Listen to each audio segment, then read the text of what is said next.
to not be related topics. But had it not been for the hospitality that was shown to a particular German immigrant musician as he moved to this country and went across to Missouri and back, none of this would have ever happened because he met his in-laws in Missouri. And those in-laws are the first proprietors of the Franklin House. So all of it is connected, and the more Jared and I talked, the more connected it got. It's just phenomenal how all this falls together. And this is just a little tiny piece of my research. This is a little piece of one chapter. So a phenomenal man. So if you'll give me a few minutes, let me tell you a little bit about Charles Ouachita, just so you know how he got here and this connection to the Boucher family and the Franklin House. So he was born in Oldenburg, Germany in 1842. That's up here in northern Germany. So he's near the port of Bremerhaven, which is where the ships would dock and pick up passengers and go across. Excuse me. I wonder if you could move The podium, yeah. Yeah. We can just put it somewhere. Yeah. If you want to turn it this way so you can get your notes. Okay. Okay. That's fine. Okay. Thank you. Sure. Are you saying I'm short? Is that what you're saying? Okay. So, Charles Ouachita. So, this is his father, Ouachita, and this is a very musical family. It's very much like Bach's family. They were musicians all the way back. So his father was a musician in the court of Oldenburg, the musical court of Oldenburg. So that's how Charles grew up. He grew up with his father playing with that orchestra. He'd take him, like fathers do, they take their sons places. And so they would go to the castle, which is up there at the top, and then this is his mother. I have found baptismal records and confirmation records that show that he was confirmed, baptized, and confirmed at St. Lambuth Church, which is right here beside the castle. So all of it was right there together. So his other grandfather on the other side, the Hageman family, was also a musician, and he played in the court of Denmark, the King of Denmark.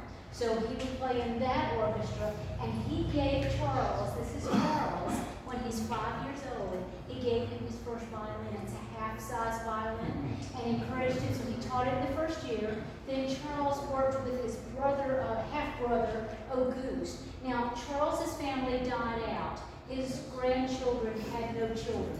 There were 3 grandchildren, none of them had any children. So his family died out, but his half-brother's family is still flourishing.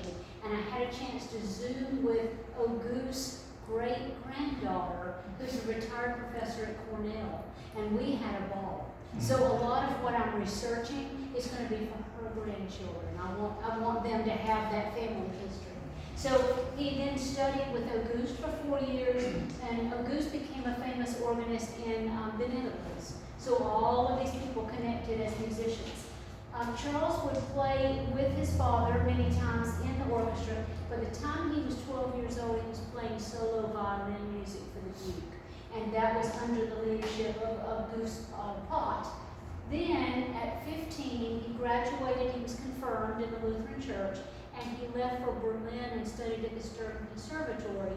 And he was studying with a very famous violinist at the time, Ferdinand Loeb. And then later got a chance to study with Joachim, who was the finest violinist in the world at that time. This is before Heifetz and all these people that we know now. So most famous person in the world right there.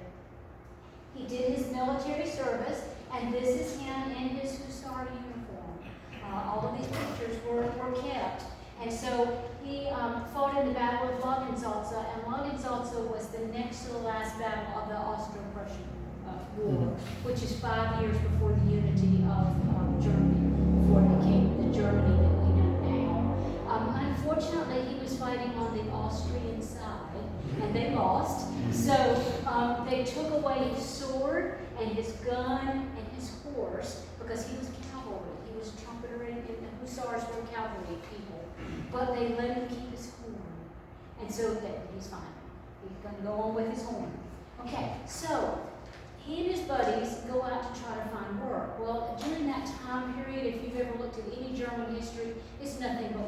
There are wars going on all the time. There is no employment, particularly for musicians. So they go all over the place. One of the guys finds out that sometimes these steamships that are doing these transatlantic trips will hire an orchestra on board. So they go and they find this captain and they say, hey, we've got this group, we'd like to play, will you hire us as an orchestra? And he says, the captain says, I already have an orchestra, but I need stewards. If you'll come on board as a steward, work the kitchens, help with the feeding of the passengers and all those things, you can play on the side and make all the money you want to. So they split up, and half of them would serve the people, the other half would go below deck and do another group of people, and they would perform, and then they would swap off. So Charles tells all kinds of stories about his kitchen duty and all of that. So they enlist as sailors. So this is a German record showing that he is enlisted in that group. So they make their first trip, and they go across from Bremerhaven to Hoboken. That's where they were docking at the time. So they get off at Hoboken, and they go into the beer gardens and hotels and all those places, and they play and they make all this money. They're so excited because they make all this money. About 2 weeks later, they're ready to go to the return voyage. So they've already gotten their people on board, they've refueled, all those kinds of things, and they go across. In the process, they run into this gale, this hurricane in the Atlantic that is horrible.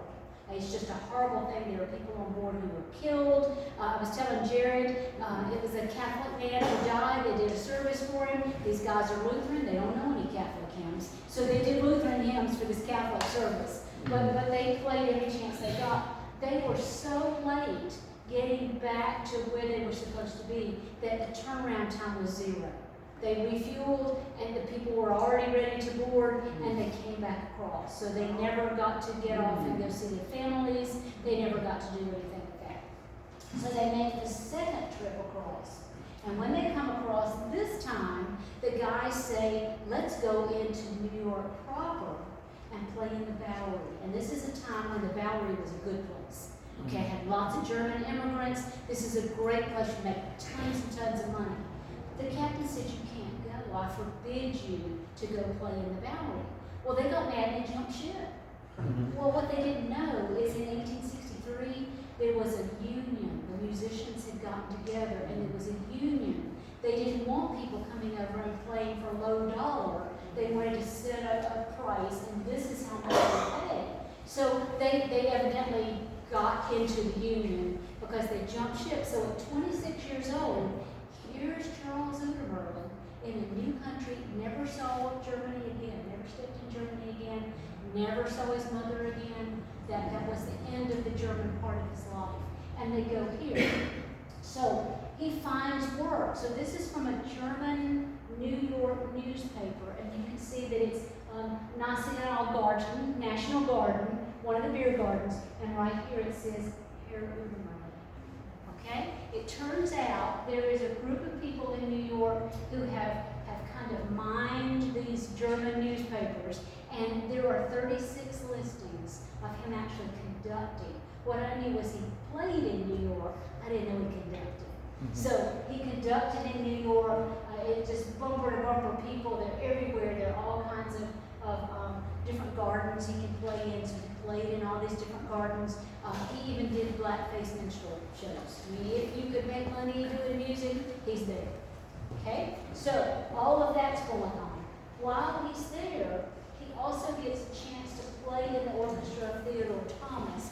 Again, this is the best bandmaster in New York at the time, really in the world, in the country at the time. This is right before Sousa and other people that you've probably heard of if you don't know Theodore Thomas. This is a big deal that he got to play with him, okay, under his leadership. While he's over there, he starts doing Hudson River cruises and playing on the Hudson River cruises. So he's playing everywhere, he's making money everywhere you can make money. He joins the Corps of Engineers that's stationed at Wellings Point, that's in Queens, and they had a band. So he played in that band. So one of the people that he's with, one of these guys, says, we can make a ton of money if we go to St. Louis. We can make a ton of money. So 6 months after the guy had enlisted, he jumped ship there. He deserts. And he leaves, he goes out to St. Louis, he writes a letter back. He writes a letter back, and he says, come, tons of money. They need violinists. They need you to do all this stuff. So he deserts. And he leaves his post, and he starts out. Well, Charles doesn't speak much English. And he has a terrible sense of direction. It's worse than mine. A terrible sense of direction. So what does he do? He knows all about these Hudson River steamers. So he gets on a Hudson River steamer and goes north. Now, we know where St. Louis is, right? Okay, so he goes north. In the process, and I call him Forrest Gump, because he's in all these places that are well known. So this is a picture of the Vanderbilt and the Dean Richmond crashing into each other. He's not even supposed to be on the Hudson River, but he's in there. That's a Harper's Weekly drawing of that. So they take them off of these boats after they run into each other, and they take them up to Albany, which is the state capital in New York, and the end of the line for the steamers. Well, by then he's figured out he's done something wrong. So he gets on a train there, and he goes to Cincinnati. We're getting closer. We're still not quite right, but we're getting closer. So there, he can get on steamboats that will get him across the major rivers, the Ohio and the Missouri, and all these rivers that are there. The only problem is it's one of the most drought-proven times in history, and they can't sail. Okay, they're dragging the bottoms. So then he has to start walking. And this ends up being a 1,000-mile trek, because every time he gets on a piece of transportation, it goes the wrong way. So he's like 100 miles off course. You know, every time he figures it out, he has to backtrack and do all these things. Well, he's out of money. Okay? So this is where hospitality comes about again. People take him in. He went in one town, he went to a bank and asked for a beer. Okay, I mean, man speaks no English. So they figure out that he doesn't speak English. They figure out he's German. They get him to people who speak German. So a Jewish cobbler takes him in, fixes his shoes, because he's been walking all these miles. And so he fixes his shoes. Other people will give him little odd jobs to do. One person, he hopped his violin and came back for it later, because it gave him a little bit of money so he could get a little bit further down the road. So if it had not been for hospitality all along his trek, he would have never made it. Okay? He finally gets out of St. Louis. His friend's not there anymore. Okay? It's been weeks. So his friend has gone to Huntsville, Missouri. And in Huntsville, Missouri, they start playing in bands. They create bands, and here's the Huntsville band. They put these bands together. They play all over everywhere. And one of the things they do is they go to people's houses. It's like trick or treat. They go to people's houses and they play for them, and they might give them some money or some food or whatever it is. So they're in a politician's house, and they get done at his house, and the next day, the president and a bunch of board members from Mount Pleasant College show up at his door. Well, the president is J.W. Terrell, and J.W. Terrell ends up in Winchester at the Winchester Normal. Okay? And there was also a Terrell College in Decker. Okay? It's him. That's him. Okay? So that's how they connect. And you can see he's president, and here's Merlin down here on the faculty. Okay? So while they're there, he's going to write some music and publish it. He's going to become a naturalized citizen in 1872. But one of the things he does is he stays in local boarding houses. And one of those boarding houses was run by the Boucher family. And you're going to hear a lot about the Bouchers.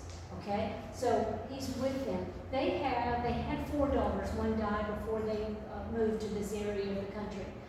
But there are 3 daughters left, and they go to Mount Pleasant College.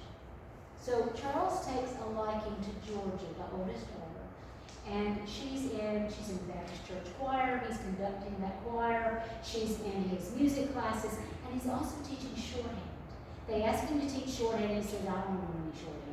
And they give him a book, and he stays a chapter ahead. You know, we professors do that kind of thing. So stays a chapter ahead, teaches shorthand. But Georgia is in that class. So one of the assignments is write a letter in shorthand to one of your classmates. And then that person will get the letter and will write to you back. I almost said email again. Will write to you back. So Charles wrote his letter in shorthand to Georgia. Georgia's not very good at shorthand, so she went to her sister, and her sister helped her translate it, or put it into something she could understand, and it turned out to be a marriage proposal. Okay, so they get married at the college, and so that's the Mount Pleasant part of it. Times are bad at the school. They stay there a few years, but times get bad. They've had a child, and the school can't afford to pay the faculty anymore. So Charles has got to do something. So he goes to Hardin College, which is nearby. It's in Mexico, Missouri. If you've ever heard of Mexico, Missouri, that's where it is. Mr. Terrell, Reverend Terrell's son, mentor, is the president there. And so he's there for a little while. And then he finds out about Mary Sharp College. Reverend Terrell recommends him, so he goes to Mary Sharp College. And I need to get through some of my notes because I've got some quotes that I want to make sure I give you. He accepts a position as head of the music department in 1877. A Winchester newspaper said about him after he had performed the first time, "We say we were surprised because we had no idea how nearly one can come to perfection on earth in any one thing. We had heard many speak of the skill of Professor Yu on the violin, but the half had not been told us." Okay? And that's the kind of comments he gets in newspapers everywhere he goes. And he really is a pro. So Mary Sharp College is well known for its academic rigor. It is I think the first school to offer advanced degrees to girls. It's competing with men's schools, and this is like 10 years before Vassar College starts doing the same thing. So, I mean, it's a major thing that's here. So, his in-laws, the Bouchers, are now empty nesters. The girls have gone, they've married, they've done something. And so, one of the sisters, in fact, goes and joins this family, Charles and Georgia, because to take care of the child. And in fact, there's been another child at this point. So there are two of them. So they decide that they're going to move here. And by the way, the Hussar picture is the only time you will ever see Charles without a beard. That's Charles. So anytime you see the beard, that's the name. Okay? So they decide that they are going to go and join them. So the first thing they do is they run a boarding house that's at University of the South. They're in Sewanee, and they do that for a little while. And this was something I didn't tell you, Jerry, but according to newspapers and things that I read, in December 1880, Mrs. Jane Beasley of Winchester advertised that she was no longer boarding students from the college. So they went to the Walmsley House, and that became the boarding house for the students at Mary Sharp. Okay. So they're running that. Okay? That's great. Then we get to all the things that we know about. So I'm going to stay a little bit closer to my notes to make sure I've got all of this. So Charles forms all kinds of things. He plays in the band. Let me go to the next one because I've got that too. There. So Franklin County, Charles with his beard right here, playing in that picture. Okay, he's gonna move to town. He's gonna do all that. But the Panic of 1880 comes along. There are we talk about depressions and things here. These panics came along about every 3 years, it seems like. And he would be employed somewhere, and he'd need to move on because he wasn't making enough money. So by this time, there are 3 children. So it's time that he does something else. So he's taught a little while in Shelbyville, and then he joined up, as we would say, with the Wizard Oil Company. And they would go all over this area, Shelbyville and all in this area, and sell this liniment that has some awful stuff in it. When you look it up, I mean, it's got arsenic in it, it's got, there's several things in it that are poisonous, and they're selling this stuff. We're big Andy Griffith fans. There's an episode where they do that on there too, and it cures everything. You name it. I mean, heart problems, it cures everything. Okay? So they go around, they're in this wagon pulled by these four horses, and this back part is seating, but you open built into the wagon. And this is not the only one, there are like 30 of these. And they just go out all over the place and entertain on here. Okay, so he does that for a while. By 1882, things are better. The economy has righted itself, and so he's back at Mary Sharp. They're up to 16 faculty members by then. They're doing well. He redesigns the music curriculum and all of that. And this is something that Jared and I want you to help us with as well. They first rented the Embry house. Then they bought the Fanning house that A.T. Barrett owned. Does anybody know what the Fanning house is? Fanning. Did you say it was on High Street? It's on North High Street. Yeah. Mm-hmm. And David and I drove up and down North High today, and there are a number of houses that would be old enough, probably. We're talking 1884 when he actually buys it. Didn't know if anybody had ever heard of the Fanning name, but A.T. Barrett, who taught at Mary Sharp and then went to Chattanooga, is the one who actually sold it to him, and I've got receipts for his payments and all those kinds of things. So anyway, we don't know where that is, but that's one. And this picture up here, one of his daughters drew the interior when she was older, and so from memory. So I know what the interior looks like, but I don't know what the exterior looks like, except that it had a lot of gardens. He liked to plant vegetable gardens everywhere he went, so that it had gardens. Okay? So I wanted you to know all of that. That summer also, that 1884, when he buys that property, is the first time there's a musical director at the Monte Eagle Sunday School Assembly. So he's the very first director of that. Of course, it's still going on, right? Mm-hmm. Yeah, big deal. It's connected to Chautauqua, and it's a big deal. So he was the very first to do that. These people are also instrumental in founding the Cowan First Baptist Church. Yeah. Okay, and I had not seen it. Yeah, I had not seen it in other things related to the church, but in the Baptist and Reflector, there is an article that says it was interdenominational, like I knew, kind of revival kind of thing. And the revivalist who was doing it said on May the 9th, 1907, founding members came forward. There were 9 of them. They were brother and sister W.H. Whittemore, brother and sister Charles Udermerlin, Oscar, Lucille, and Daisy Udermerlin, okay? Wow. Sister Lena Smith Davis, Mrs. W.M. Boucher, he had died in 1902, so it's just her now, and Mrs. T.M. Brizard. Those were the originals, and then later, there are going to be some other people, I mean real soon later, there are going to be other people who joined, but they were the first people to join Cowan First Baptist. Yeah, 1907. Wow. Yeah, so Okay. they just, Forrest Gump.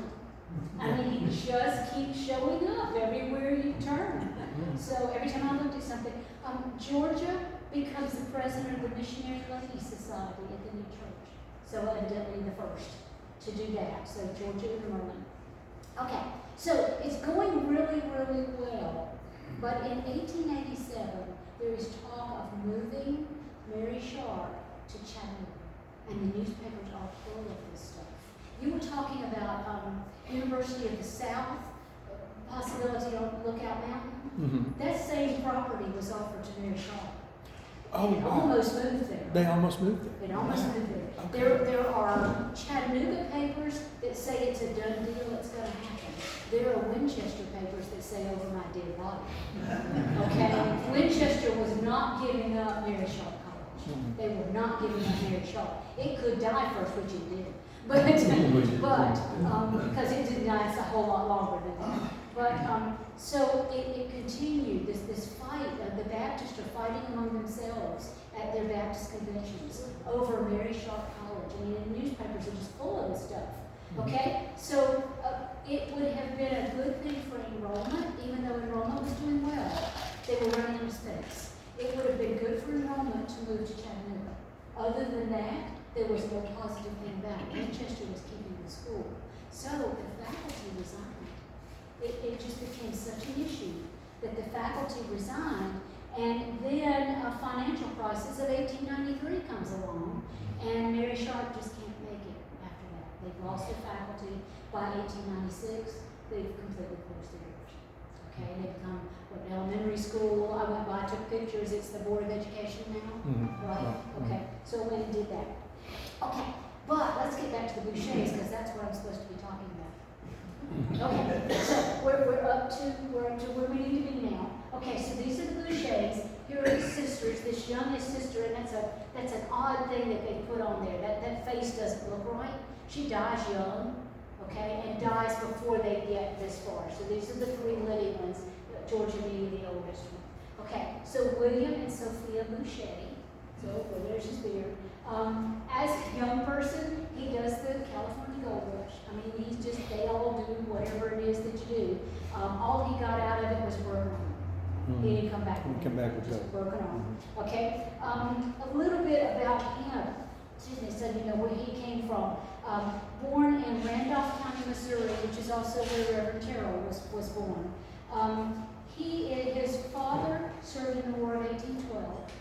His mother was the great-granddaughter of Sarah Boone Wilcoxon, who is the sister of Daniel Boone.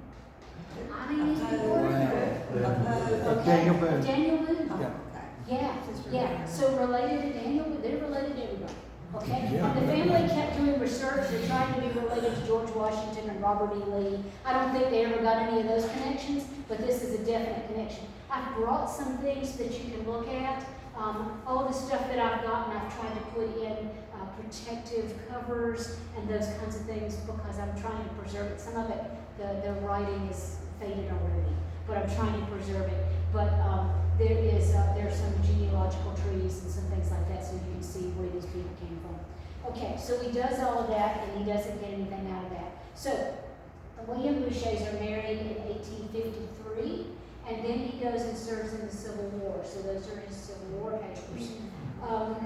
Their daughter, they moved to Huntsville so the daughters can go to Mount Pleasant. So that's how they get to Huntsville to start with.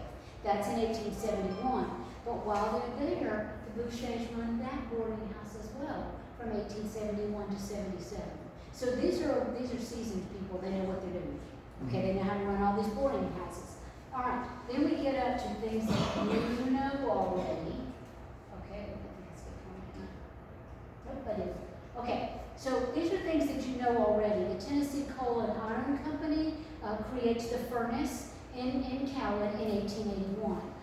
Mr. Jacob Stewart constructed a row of cottages on a hill nearby to house the workers. Slagtown. So Jared and I went and we saw where that area would be. I read one thing that said there were 300 houses. The daughter who was writing about some of this talked about 5 houses. But I think they built more and more and more of those. So the Bouchers took charge of those buildings. And by the way, when Charles met the Bouchers, they pronounced their name Butcher. B-U-T-C-H-E-R. And he said this is a huge waste of the French name. Okay, so that generation changed the pronunciation to the French pronunciation Boucher, B-O-U-C-H-E-R.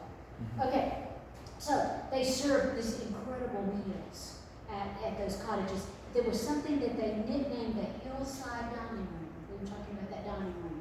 So it's called the Hillside Dining Room, and they ran that as long as they were alive to run it. So I've got a couple of kind of long quotes. But this is Sophia, some of the articles that I've got, and there is a scrapbook over there that is loaded with things the family kept. They ripped them out of newspapers, and some are dated, some are not dated. They don't say what newspaper. Home Journal is in newspapers.com. I could get to Home Journal. I don't think that's it. I think there are other newspapers that a local Cowan paper, something. I don't know where they came from. But they are in there, and you can see all of these things about the Bouchers. They are so well respected. So, this first one, this is a traveling salesman who writes about this thing.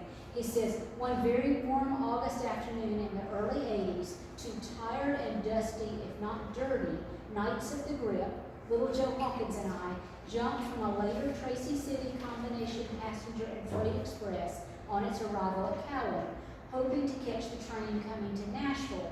For be it remembered by all who had stopped there, the old frame and only hotel in Cowan at that time was generally known as the The Bug bug. the Bug House. Okay, to our great regret, the Nashville train, for some unexplained reason, pulled out on time, seemingly leaving us to the scant mercy of as ravenous a horde of red impetuous, I can't even say that word, impetuous insects that ever bedeviled a war-worn and weary traveling man. A customer and friend in need by the name of Jess Williams was then in business with his brother Dr. Williams under the firm name of Williams Brothers. And to him we told our tale of woe, asking for help in the hope he would take us home with him for the night. The boys of those days will remember there was an iron furnace just over the creek, not far away from the station at Cowan, and my good friend Jess Williams informed us that an elderly couple and their daughter had recently moved into a little house nearby and were serving meals to some of the employees of the iron furnace, thought possibly they might condescend to find a place for two traveling men. Thither we hurried along the path leading to the footlog across the creek, and after inquiring at 2 or 3 of the several 2-room box board houses perched on the creek bluff, we were greeted by a kindly-faced elderly man who was soon joined by the welcome smile and pleasant voice of a middle-aged woman. Needless to say, they were Father and Mother Boucher, who took us in like we had always belonged there, and soon invited us downstairs to the dining room under the bluff, where we met the charming daughter, then about grown, and they fed us on home-cooked biscuits, fried country ham, and many other good eats, not necessary to mention for all of the old boys who afterwards became her boys remember quite well. He's writing this in 1923 in tribute to her, and she's died in 1920. We slept, let's see, did I do that? Yeah, we slept there that night in a comfortable room and an immaculately clean bed, surrounded with every indication of it being their own and only combination family and sleeping apartment, and I am yet to know where they spent the night. Our breakfast was just as good as our supper of the night before, and we would have liked to have lingered longer, but you know that in those days a drummer, which is a traveling salesman, not a musician, had to keep moving to earn his daily bread, and even then sometimes missed his dinner. Of course, drummer life, which Mrs. G, his wife, says I still practice, we told every drummer we met, and soon the Hotel de Boucher was renting all the shacks they could along the creek and frequently could not take care of all who wanted to stop him.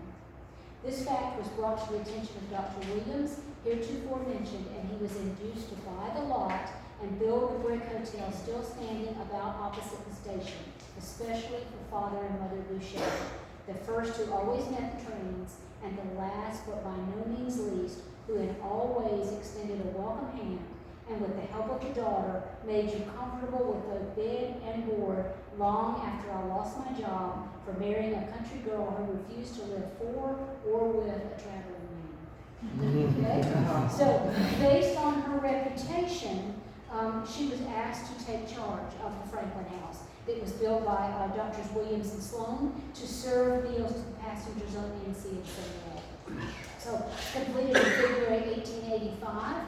There were no dining cars at the time. You brought a sack lunch with you, however you brought food in those days. You brought that with you. And they began stopping a little bit along the way so people could get food, refreshment, whatever they needed to do. And Cowan became a regular stop at that point because of what they were getting, the hospitality and everything there. So the stop in Cowan was at a junction where passengers changed trains from Monteagle, Sewanee, and Tracy City to take the Mountain Goat, which I keep hearing about, the Mountain Goat, over the Cumberland Mountain. With the University of the South located in Sewanee and the Chautauqua Assembly in Monteagle, this was a popular route. So it was not long before the Franklin House became a standard stop. So this is what they were serving. Okay? Not one meat, but 4 or 5. Not one bread, but 4 or 5 would be on the breakfast table. Hot rolls or biscuits, cakes or waffles, egg, bread, and toast, steak and liver, ham, and always stacks and stacks of fried chicken. Big dishes of it placed all along the tables so that men having to make the train need not wait if the waitress was slow, but they could reach out and help themselves. And there would be big, mealy Irish Jello yams with the sugar oozing out of their rusty coats, fruits cooked and raw, and always in berry time, and by the way, was something specially enjoyable, would be dishes of new preserves, strawberries, raspberries, peaches, apples, plums, piping hot just off the stove, and spread on the flaky white biscuit with a coating of golden butter, making a dish fit for the king. Such a table, such a lavishness of good things, such a Okay? Yeah. So, and we had the same thing tonight, right? Yeah, we did.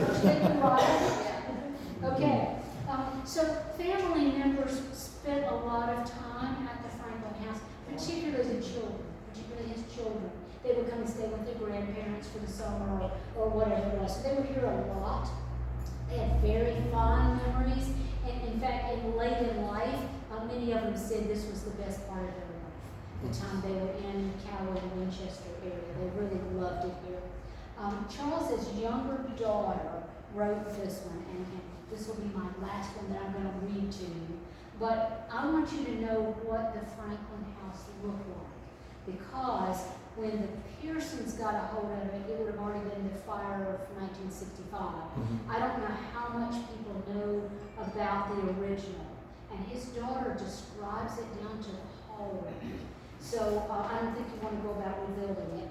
But if you do, this is what it looked like, okay? There were 8 bedrooms upstairs, 4 on each side of the wide hall that ran down the middle. Downstairs, there was the same wide hallway with a parlor and a bedroom to the left of the front door, an office and another bedroom to the right.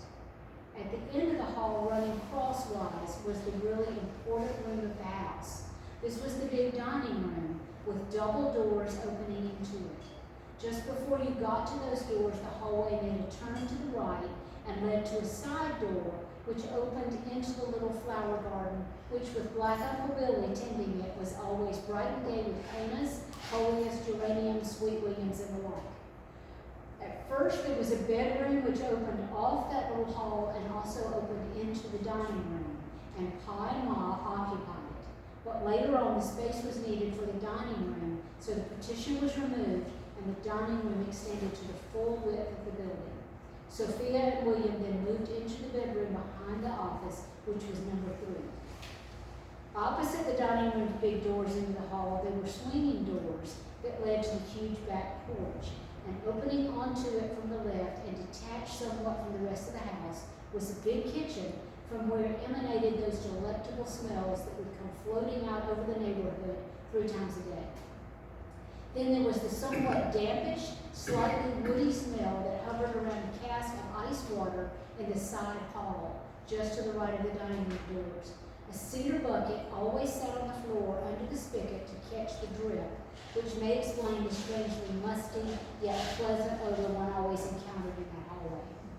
Those rooms would of course seem very quaint to us now, but I think that even now they would seem very delightful. Their marble-top dressers so gay with their beaded pincushions, and their wax flowers under glass domes, their brightly decorated bowls and pitchers ready and waiting for tired and sinewy traveler, their freshmen and towels draping the bar, and she goes on to describe a lot of that.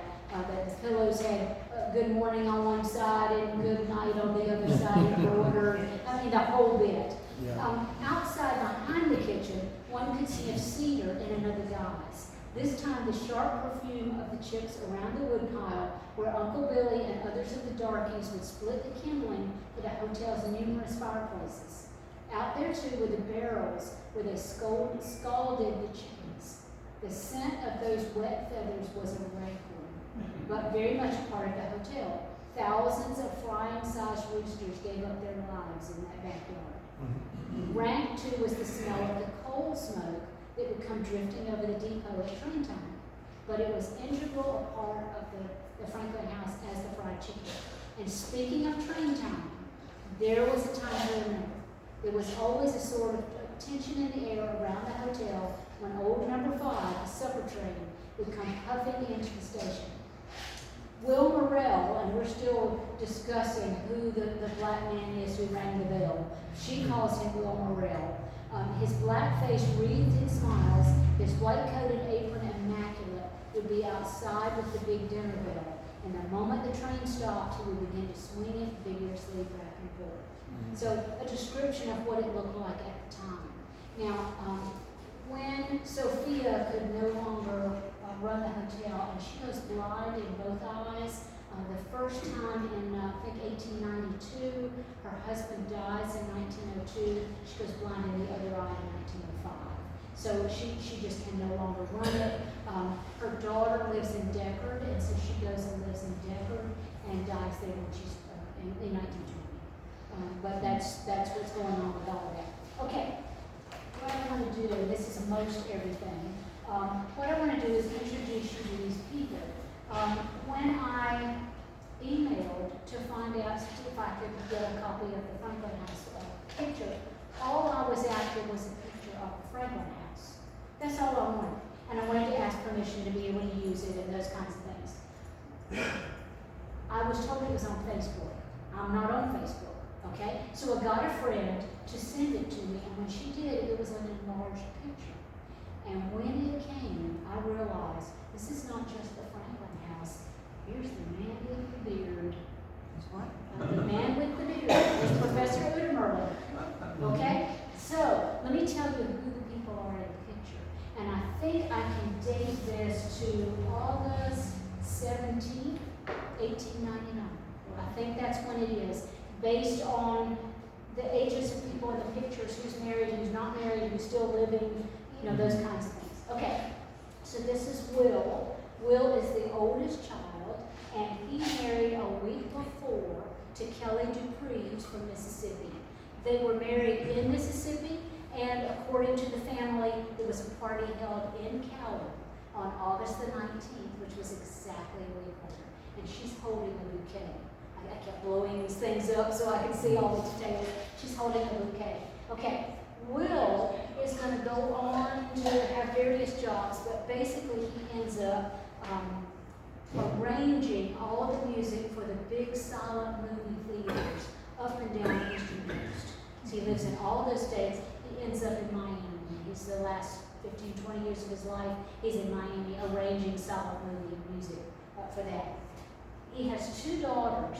One of his daughters is a theater organist, and that child marries a theater organist, Stanley Malott. And Stanley Malott's brother is Albert Hay Malott, who wrote the Lord's Prayer. Wow. Okay? The Lord's Prayer that many of us got married to. Okay? Yeah. So it's worse than I'm telling you. Okay? So Will's daughter's husband's brother. Okay? I just researched these people today. But that's who it is. Okay? That's who that would be. Okay? Behind him is Oscar. Oscar is going to get married in 1904. There's no wife, so I still think my dating is right. He marries Kareem Miller, and I think that family is from this area. Okay? They are going to run the Franklin House with Sophia because she's gone blind, and she can't do it all herself. So Oscar is going to do all of that work. Oscar is going to buy out Mr. Hamilton's general store, and it's going to become Udermerlin. And I've got some things over here. There's letterhead and all kinds of stuff that has that on there. He's going to buy that general store, and he's going to run that until he's diagnosed with TB in 1911. And once the TB starts, there is no stopping it. So they move to Colorado. They try to help him out. There are letters from Oscar and his wife back to the family that describe it in horrible detail of that slow and painful death. And he's going to die at the age of 38, in 1915. Okay, so he's not going to live very long. Okay, in the middle, these are George's sisters. Okay, I told you there were 3 sisters left. Okay, this is, let's see if I can do this without looking at anything. I think I can. This is Lula Boucher Edwards, and her husband, his name is Douglas, but he goes by Duck. She always calls him Duck. They are buried out in Winchester Cemetery. Okay, as is Oscar. They brought Oscar back from Colorado, and he's buried out there. Okay, this is Sella, and Sella marries Manly Slocum. Manly Slocum worked on the furnace, and that's how she knew him. okay, because Franklin House was right here. And so she met him then. Both of these ladies end up in California. Sella is a Christian Scientist advocate, goes around preaching new principles. I mean, it's a big deal. She does lots of speaking. Manley ends up being part of the architects who designed the Coronado Beach Hotel in San Diego. Okay, I mean, this stuff just comes out of nowhere, okay? Yeah. Okay, so that's me. Okay, this is William Boucher sitting, and this is Sophia right here, and this is her brother, John Darby. Let's see if I can do this right. John Crutcher Darby. Crutchers and Darbys are in their line, and you'll see that if you look at the genealogy. Okay? Behind them, this is Charles Uter Merlin, and this is his wife, Georgia. These are their three girls. This one was born much later than the rest. This is Frida. Frida Uter Merlin is going to marry Garnet Carter, who is a salesman out of Cincinnati. He's an entrepreneur. He buys up tons of acres on Lookout Mountain. That's his big thing. Again, he's an entrepreneur. He creates Tom Thumb Golf, which is the precursor to Covenant. Okay? But it gets better. Okay? Because he sells that off, sinks all that money in American Steel, which goes bust big time. Okay? And he starts looking around for some other way to make money. He sees his wife, who was an artist, designing these gardens. And she's doing all this work with the flora and the fauna and all of these kinds of things. And those gardens, you know, is Rock City. Okay? Rock City. Uter Merlin. Okay? Those gardens. It's Rock City in Rock City. Chattanooga. Oh, really? Yeah. Frida Uter Merlin Carter did Yeah. Rock City. And her husband's the one who hired the painter who painted all the barn tops. And Right. yeah, that's where that one is. Holy Okay, smokes. this is Daisy. Daisy marries a Mr. O'Connell, and they move out to Nebraska. They're in construction work. And that's about all I could find, was they were just in construction work. Okay, this is Lucille, little Lucille. Lucille marries Alfred Burns Dickey, who is the son of Melissa Merritt Dickey, and she taught at Mary Sharp College. Okay, and she's from Nashville, but she was here for a long time. Okay, so that's how those families get connected. Lucille teaches piano. They move out to Fort Worth, and so she teaches piano out there. The greatest thing about Lucille is that she heard her father for hours on end talking about some of this stuff. Okay? Like we do. You know, we hear our fathers. We know how we are. We hear our fathers. They tell the same stories over and over and over until we're tired of hearing about it. Well, Lucille, thank goodness, when her father was in his 90s, decided to write some of it down. Okay? So there is a 100-page document that ended up on my doorstep, literally, that is the interviews that she did with her father writing about these events. And I fact-checked them to death. Every sentence in that thing I fact-checked. And it's all true. Everything. He's remembering this when he's in his 90s, writing all of this stuff down. That's the best thing she did. And what's going to happen is eventually Charles is going to get old enough that he needs to live with his children after his wife dies. And so he moves various places across the country. So he's in Miami for a season, he's in Chattanooga for a season, he's in Fort Worth for a season, and he's playing his violin on the radio. So modern convenience at the time. He's playing on the radio with his children accompanying him on the piano. And people are sending telegrams talking about how wonderful it is, and when he goes blind, he just plays from memory. Okay? And they talk about how wonderful that is. And then we've got Uncle Billy, and there's his bell. Okay? And then one of the maids is here, and I don't know the maids' names. There were several, and I don't know. Okay, so let me wind this thing up here. Okay, so Charles is going to go on and work at a number of places after this. When he went to Chattanooga, he went to Hawkins Boys School, worked there for a while. He always taught privately everywhere he went. He's going to go there to MCFI, which is Memphis Conference Female Institute. It's a Methodist school that's in Jackson, Tennessee, which is where David and I work. and it's going to become Lambuth College and Lambuth University, which is where I was before we moved back to North Carolina. So it's near Memphis. He's going to teach for a while at the Tennessee College for Women in Murfreesboro. So when they get back down to Murfreesboro, they're back doing things in Cowan and Winchester. He's going to be at the Old Soldiers Home in Johnson City for a while, leading the band there. He ends up in Murfreesboro, Murphysboro, Illinois. And that's where he ends. That's his final thing.